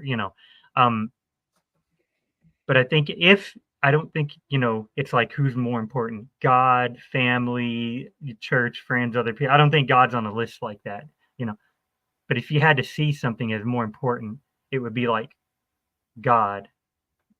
So if I had to do something, hurt God, to love my neighbor by saving him, I just couldn't see how I could hurt God. I just couldn't see how I could do that. Could I ask you a question? Yeah, go for it. I want to talk about this because it's bothering me that people would actually answer yes to it, and then I'm like, no, wait, maybe I should discuss it to see what they say. Yeah, exactly. I used to have the exact same opinion as you. I used to take the unqualified absolutist approach, like Immanuel Kant. Nope, I would never. You're never going to get me to lie. I'm not going to sin no matter what. Like I'm going to stay ideal and pure. And it's true. Whenever we choose the lesser of two evils, even under my new view, where I say that there are times where we have to choose it, it does corrupt us. Sin always corrupts us, takes us away from our design goal. So it's never a cost to bear lightly because it always has an impact. But Right. what I wanted to ask you, BJ, the reason I kind of changed my mind is that I realized there are things like sins of omission. And I wanted to ask, first of all, do you recognize that there could be sins of omission? And if so, it could be that, sure, if you sin and tell a lie to save life, you're hurting God by lying. But if you don't, you're hurting God even more by causing or indirectly causing that life to be dead. The graded, the way I heard, I think it's a Geisler called it graded absolutism, and I don't know many. Huh? Sorry. Oh no, sorry. I take the conflicting approach, which means there are times where we do the lesser of two evils kind of thing. Yeah. I think that if there's a lesser of two evils, and so this is all very abstract and hypothetical. People kept saying, well, you have to give me a real scenario. And I'm like, if I give a real scenario, we'll focus on the scenario rather than the idea or the concept. That's what I'm getting at. So this is all hypothetical. So to me, if you had two evils and one was lesser, then essentially that would not be evil. No. So it's going to remain. I know. Sin is sin, right? So here's an example that contrasts, right? If so God put us in that situation, then what is it? You always have a way of escape. Well, then, so I don't think we could be in that situation anyway. I'm sorry, keep going. Yeah, no, fair enough. I guess I just I don't believe you. I think there are times in this fallen world, respectfully, but this fallen world, there are times when we can't escape. We literally have two options, both of which are to sin.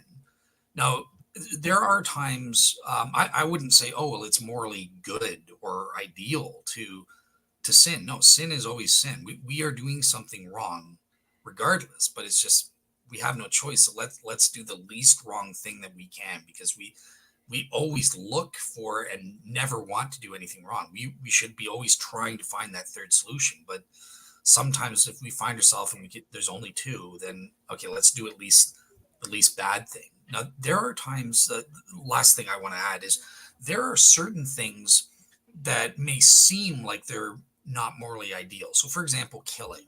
There's I believe in deontology and teleology. So I would take moral rules and principles. There's a principle of life preservation. But we kill sometimes in war out of self-defense or because it's a justified war. I think that what the soldiers were doing was good there. So that wasn't the lesser of two evils. We actually exempted the moral principle in that case. And what we did was good. I celebrate my grandfather. And the proof of that is that, look, God kills too. So obviously it's not a sin to exempt a moral principle. But unfortunately, in a fallen world, there are times when we can't exempt a moral principle and we have to just violate one.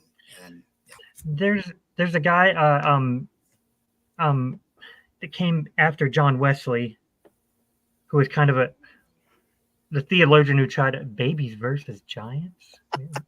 Okay, sorry. That's an inside joke. I don't know. It is an inside joke. I listened to the Lord of Spirits podcast, and they talk about giants all the time. But that's not what we were talking about. Okay, anyway, there was the theologian philosopher guy right after John Wesley, who many people thought would carry the Wesleyan movement, but then he ended up, much like, you got Pelagian, and then you got people who after him took it way too far, or Calvin, you got people took it way too far. Kind of the same thing. And he said something like, the only absolute is love. So if we do a loving thing, then that we should do that.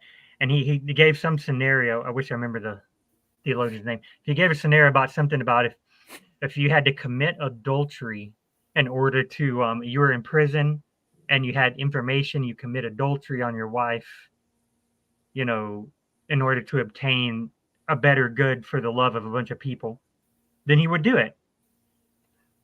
Not murder, but the main exemption that people seem to say were, well, I might do this sin, I might do that sin. Oh, but I wouldn't commit adultery. People would say, well, murder sometimes isn't murder. Sometimes it's killing, like in war, it could be, But I don't think anybody would say, well, I would commit adultery. Or you said rape, So just to say that there was one theologian that was like, yeah, go for it. Everybody else is saying, no, that's the cutoff line. I think the consequences in that case is so significant because we're denying the intrinsic value of human beings when we do that, and we're creating immense spiritual damage. Like why is premarital sex wrong or homosexuality a sin and all this stuff? It causes spiritual damage. So what if the spiritual damage? Yeah. So in that case, the cost is. Oh, sorry. I said that's in Philippians. I think Paul talks about even if if it's a prostitute, something weird happens and you have sex. Anyway, go on. Yeah, exactly. So in that case, the damage overall it's too great to justify it, even for whatever the good is in that case. So I can never see a situation in which committing adultery or rape or premarital sex with a prostitute, whatever it is, I would never justify that. Just like with slavery, where the true slavery is denying, the 1800s version, where we deny the humanity of it. Or for another example that would be relevant today is lying, right? I said I am willing to lie in certain cases, but what if a transgender says, well, lie to me, tell me my pronouns or I'm going to kill myself? In that case, the implications are too great, where I would say, no, I'm not going to lie. I'm going to use your proper pronouns, even if you kill yourself, because the consequences beyond just even that person is even more, right? It causes immense damage to me, to God. It also causes immense damage to society, where we're kind of being blackmailed and held captive to these activists who keep pushing it more and more and further. And it seems like, given the circumstances, the right thing to do is, no, it's the line in the stand. You're a man or you're a woman, whatever you were born as. And it's not worth it to lie to even save your life in that case. But there's also the question of because you were talking specifically, BJ, you had defined sin as something that is bringing a hurt or a sadness to God, not in like a defying immutability sort of way, but the way that Scripture uses it, where God had repented of and was grieved of making man in the flood and so forth. That God expresses Himself that way. If we were to ask the question, just to kind of play with a thought experiment further, which would be a further hurt on God, to see one of His imagers destroyed in damnation, or to see me commit some particular sin, individualized sin?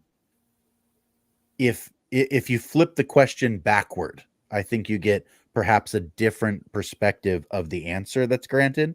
If you withheld a sin and you damned someone by doing so, I think God would be happy that we didn't sin. I don't think that sinning avoiding the sin to send somebody to hell essentially would be a sin. So then, because you're right, you can flip the logic backwards, kind of like we say, hey, if there are, since I'm always in the Calvinism thing, they're elect people, and we say, then there are unelect people that God sent. Then no, it doesn't work backwards, and we're like, but it does, bro. Right. Well, so I can see the same thing working backwards, but I guess like Dell said, I just don't agree, or whatever. I guess maybe I'll change my mind someday. One interesting thing that may, again, I can see how you might interpret it differently, but isn't there a verse, and I forget where it is, if it was Paul or Moses or something? I think it was Paul. Those are two very different people. At very different time. I'm sorry. I agree. But he says something to the effect of that, if it were possible, I would damn myself if it could save more souls. But That was ultimately, Paul. that's the wrong thing to do, because it's so important that first of all, it's impossible to do, right? Because it takes a free will decision on each person's part and stuff. But that kind of mentality might suggest that there could be times where it's conflicting, even if that wasn't an example of it. There could Moses. be. Go ahead. Moses said he was praying on the mountain, to God, and God was like, I'm going to destroy these people. And then he said the thing that he's not supposed to say. God said, "Oh, okay, I changed my mind." But Moses is praying, and he said, "Lord, blot my name out of the book of life." And then God's like, "Hey, I'm going to do what I want to do. You can't be telling me what to do, Moses, with this salvation thing. I'll blot out whoever. I'll have mercy on sacrifice, whatever. And then God does, quote unquote, repent or whatever. But then later, Paul in Romans 9, and then again in Romans 10, he says, I would wish myself accursed for my brothers. And I'm thinking, I don't think Moses said, "Hey, God, I'll commit a sin so you can blot my name out." That's a fair Maybe point. that was in his mind. I don't know. That's a fair point. I feel like I think you're making a relevant distinction too, to say Paul was willing to take on the effects of the curse, but he didn't say, I'm willing to violate my relationship with God in order for this to happen. I feel like I'm gathering what you're saying now. I think perhaps when I said that initially, I might have misunderstood the intent of the question to be a question of whether or not something like that could be in any circumstance justifiable, rather than how would you deal with this scenario in a way that keeps, like, maintains the how would you even say it, maintains the normal working circumstance of how I'm supposed to be as somebody who is saved, who's following Christ, claiming the name and so forth. It's just, it's difficult. I'll grant it to you. This is a hard question. I've never gotten it before. So kudos for that. I am a genius. am not often stumped. So BJ's question was great, or was yeah, it no, BJ's question is something that I have not been confronted with that way. And I feel, see how smart I am. I asked the best question, and no, BJ. I don't think. Go ahead. What came about was this. Okay, whenever I first asked this, several people were like, "Are you talking about aborting babies? Are you talking about Bailgate?" And I was like, "No, I'm not." And they're like, "But that would be a sin that would guarantee a baby salvation if infants and babies are automatically saved." I'm talking very generally. I'm not getting into the theology of all that. Okay, if babies are automatically saved, then aborting them would guarantee their salvation. Okay, so obviously you mean that sin, right? And I just said, I mean any sin. I'm not talking about that. But where this came up was somebody said, "Hey, what about the whole aborting babies and sinful thing?" And I was like, we shouldn't do that. Paul tells us not to do that in Romans 3, and then I think in Romans 6, should we sin so that glory may abound? He condemns that. And me and the guy were discussing, and at one point he said something about, well, it's, since you would, save a whole generation by aborting them, that you should admit that it's absurd reasoning. And I was like, wait, did he mean you as in like me, BJ, since I would do that? Wait, does he really think that I would like commit sin to save someone's soul? I was like, wait, how did that even come into someone's mind? I had, for some reason, even though if there's a crazy thought, then someone thunk it. There's nothing new under the sun. For some reason that hit me, like I never thought a Christian would have ever, and I told the guy, no, I wouldn't. He was like, wait, you wouldn't? I was like, of course not. Wait, I don't get it. I'm like flabbergasted. Well, anytime I get that way, I get like, no, period, end of discussion. That sits off a trigger in my mind. I go, wait, I should think this through more. So I made another Facebook poll asking about this, and so far, I still feel my convictions are correct, and things that y'all have said have helped me think it through it more. Here's my take on that. It's a little bit different. It might help. I have the same answer as you, that I would say no, right? Because let's, for the example of sake of argument, okay, great, we've got an entire generation of little babies or something like that, and we slaughter them as soon as they're born to hypothetically get them saved, right? The entire lot of humanity born in that generation is saved, and we keep doing this with each baby. Great. So you might save, I don't know, let's say, like, I have no idea how many babies are born in a year over history on average or something, but let's say we save 2 million souls get saved that way. But by letting them be born and having impacts on each other through time, maybe it's the case that 10 million souls would have been saved at the end of the day because other people would have freely chosen to put their faith in Christ. So living their lives has morally and salvifically relevant considerations and stuff like that. It's not an easy, we can't make that calculation, but God does. And God is telling us in Romans, like you said, let those babies live. Yes, there's a chance that they might be damned as a result, but I'm telling you, my end goal will only be achieved by them living. Don't just wipe out humanity and stick me with 2 million. I want the 10 million souls or something like that. That's my answer. If I could adjust my answer slightly, I think that I'm gonna jump on the no bandwagon also, but for a different reason. I'm thinking about Pharaoh. I'm thinking about the way that God raised up Pharaoh. God raised up Pharaoh in order that God's might and power might be displayed. God allowed Israel to be enslaved for 400 years prior to rising up against Pharaoh. All of this seems in some sense like vaguely good grounds for me to justify doing something that was sinful in order that I might achieve some greater end. I think what that does is put me in a position that is not in fact mine. God was able to do that because of who he is. I am not able to do that because of who I am. I think that's the best answer, is God has jurisdiction to play God. I do not. And so I would hasten to like Dale said, not to be, like political or whatever, but the whole gender identity thing is something that lands close to home for me because I live in the Bay Area near San Francisco. I'm like 20 minutes from San Francisco. It's something that I actually encounter rather regularly, is this controversy. And as a really overtly prudish and religious person, it's very difficult to go out in the world and not see that and be like, And so when somebody, I had a, I'll go into it shortly, but I worked, before I worked at the Bay Area Rescue Mission, I worked at let's call it an assembly line process for a company called Echo Health. And they made amplifiers for stethoscopes with sound canceling technology so that you can hear better inside the ambulance or in the emergency room with crazy noises going on. You could hear the breathing and the heartbeat really clearly. So it's great technology, it's good stuff. I really liked the company I was working with them. 2 or 3 of the people that I worked with were living actively homosexual lifestyles, and one of them was actually transgender.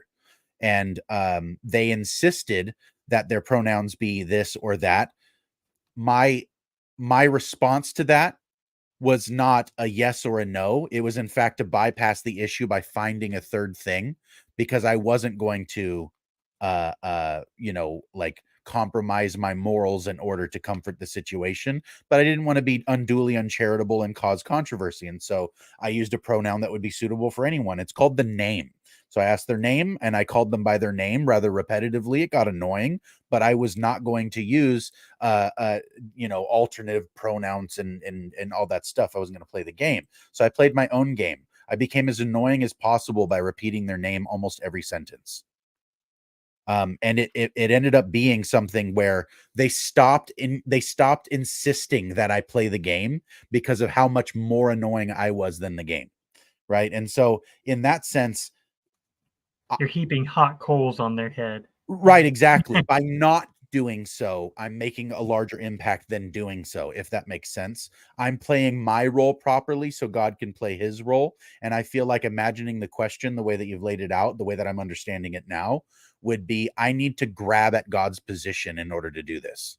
That's how I feel like I would be trying to play God in that scenario, by justifying something that otherwise would not have been justifiable. I recall I asked my wife. We might want to move on from this question. I feel pretty good. I asked my wife the question, and me and her, we generally, this is an accident. I don't think we're got together in the afterlife. And afterlife, the before life. We're not Mormons or whatever. Talked about this. I don't know. I'm rambling. So I asked my wife about this, and she was like, well, no, of course. Or she didn't say no. She said, well, I'm not responsible for someone else's salvation. So no, I wouldn't do that. And she said more stuff and fleshed it out like we have. That's really intuitive. She's very smart. Well, thank you. I feel like I'm the only one who hasn't been complimented for being smart. Well, you're standing in front of Stonehenge. I mean, come on. Okay, I've never been to Stonehenge. Oh man! Yeah, but did that out of curiosity, BJ? I get we may disagree on some stuff, but was it helpful at all? Were our answers? It mostly helps in that I can understand where other people are coming from. Okay. So we could discuss it better in the future, or and besides just generally gaining wisdom, I find discussions like these helpful because the three of us have talked about it, and however much we agree or disagree, we've grown to know each other better. We've grown closer. Mm-hmm. So it builds one of the main. Okay, so here's another soapbox. Okay, this is kind of different. One of the main themes of the Bible, specifically the New Testament, I assume it's in the Old Testament. I should think about that. Jesus said he wants us to be unified. He wants us to be one as him and God are one. And I feel like these discussions that often will make us argue and divide, I feel it's opposite. I feel like if we play the fruits of the Spirit correctly, if we're kind, we're patient, we're loving, then we can have these discussions, disagree, and it actually draws closer to each other. I have a lived experience of that with our co-host Tyler. In fact, I have some living proof that if you care more about the person than your point, you will in fact grow closer, and you will in fact understand one another better, and likely you will in fact end up agreeing more often than not, simply because you're willing to give the regard to take each other seriously. That's something that I've been able to live out and play out with multiple people. But for a specific example, people that are familiar with the show, if you know Tyler Fowler at all, he's somebody who's very serious about what he believes. He's a real inquirer, and he's trying to figure things out, and he'll take something right to its end, and if he believes it, he really believes it, and so he's not somebody that you'll poke lightly and get away with it. And I've been able to be best friends with him for upwards of 6.5 years, and we've changed each other's minds on lots of things, and it's because of the fact that we've taken each other seriously, and we've, like you said, exercised fruits of the Spirit in conversation. And of course I've pissed him off and he's done the same to me, but that always ends up being swallowed up in our concern for one another and our quickness not to make an enemy, right? But to really listen carefully to what the other person is saying enough that we learn to say I understand before we say I disagree. Now, Josh, I don't mean to spoil this hippie moment, because I agree fully with you when it comes to Tyler. The problem is we have someone like David Russell, and that heretic is just too far. Everyone has to disagree with that guy, and there's no charity. It's morally obligatory to tell David he's wrong. He doesn't drink milk out of a bag. I mean, come on, Oh, that's David. I thought that was you, David, the Canadian, the It- drinker. I mean, they're both Canadians, Dale and. we do drink Oh. milk in a bag, and he always makes fun of me for it. So that's what I was saying. He Oh. doesn't, so he is the He outsider. doesn't. Yeah. No, where we drink wine out of bags. So I mean, Oh, where are you from? Texas. Texas. Oh, in the U.S. Okay. All right. Yeah. U.S. There are these cardboard boxes with like fancy pictures of wine, and I'm like, if it comes out of a cardboard box, it can't be. You know what? Yeah, they're probably drinking David Russell's wine because he makes his own wine. So I remember that from He does. It's true. He does. Right on. Awesome. Well, you know what? We're approaching. We just passed the 2-hour mark, so I don't know. We can go to another. How long you're ready to go, Dale? But I mean, I'm pretty much ready to start winding down if you are. Yeah, same here. I think we had a good mix of, I think 3 or 4 questions. So I was happy with it and stuff like that. I got out my response to Apologia. So I hope for my fans of Real Seekers who are worried about Apologia's response, there's nothing to be worried about it. There are so many critiques that one could make about it. So don't be worried about it. Neither me nor Gary are. Oh, take care, BJ. Yeah, the resurrection's true. And we have lots of great evidence for it, and that's included in Gary's new book. So, yeah. Right on. Well, do you have any plugs that you want to do for Real Seekers or anything coming up that you want to let everybody know about? Yeah, so I'm supposed to be on my podcast vacation in February, but that's just turned. I had 1 week off, but that's a total lie. So tomorrow I'm going to be on the show with Phil Bear, discussing the topic of is water baptism necessary for salvation or not? Oh, wow.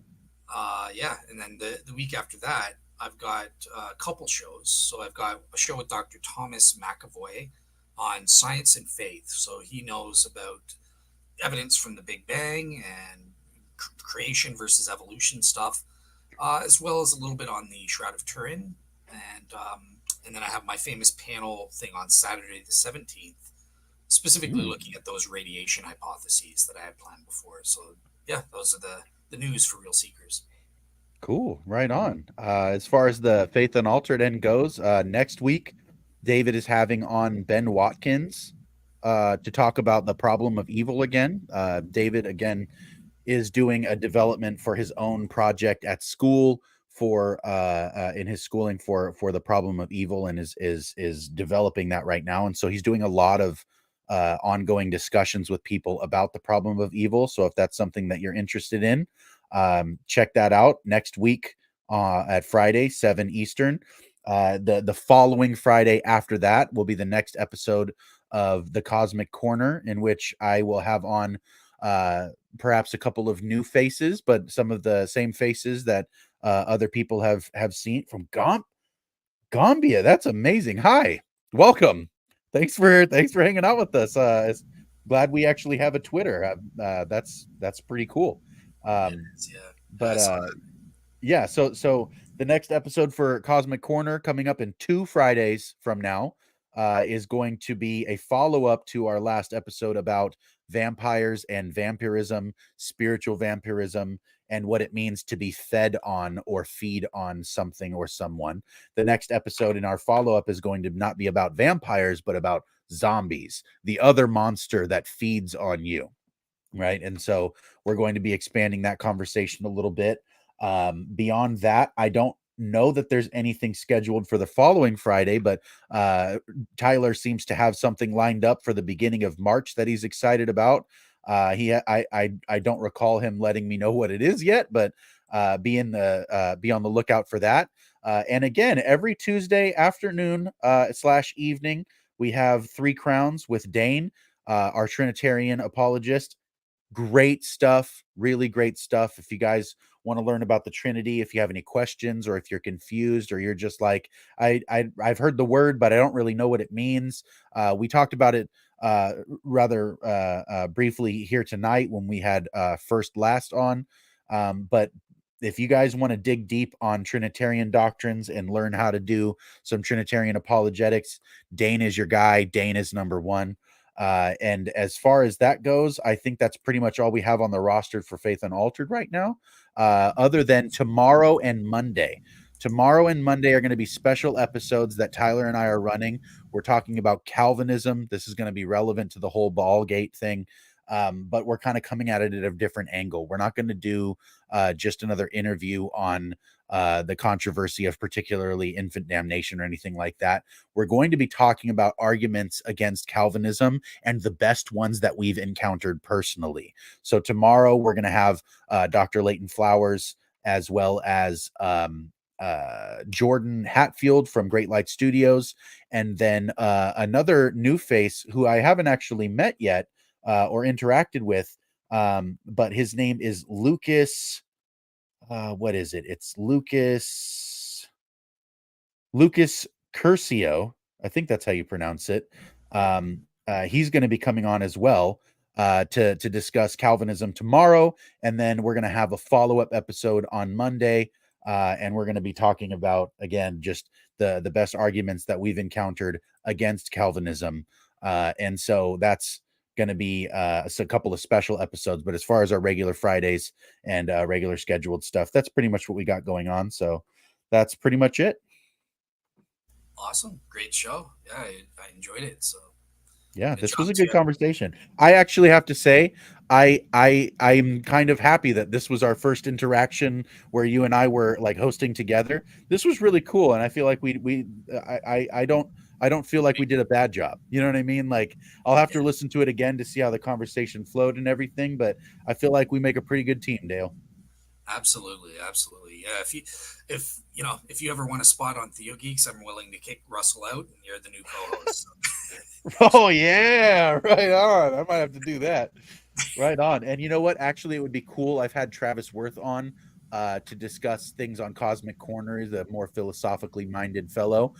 It would be cool to have you on as well, at least because I know that you have a knack for giving some really pointed pushback that's relevant, and I appreciate that. And like I was telling you before we came on, the kind of the point of that show is to talk about things that perhaps other people aren't talking about, meaning purpose, value, why life is a thing worth doing, trying to combat meaninglessness and suicidality primarily by telling people the reason why the image of God is so important and why that's something that informs everything about you, including your identity. But the thing that we're doing there is actually in real time, live, thinking through things without a script, without an outline, and we're just bouncing things back and forth off of each other. And thinking is hard.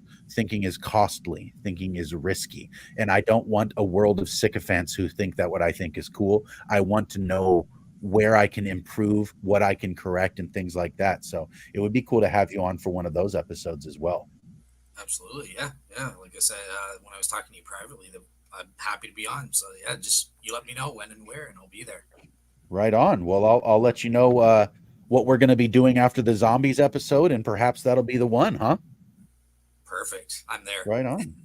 Cool. Well, in the spirit of our brother Tyler Fowler, who is in fact still off on nominal vacation right now for his brand new beautiful daughter, who is doing quite well. Continue to pray for their family, but she is doing quite well right now.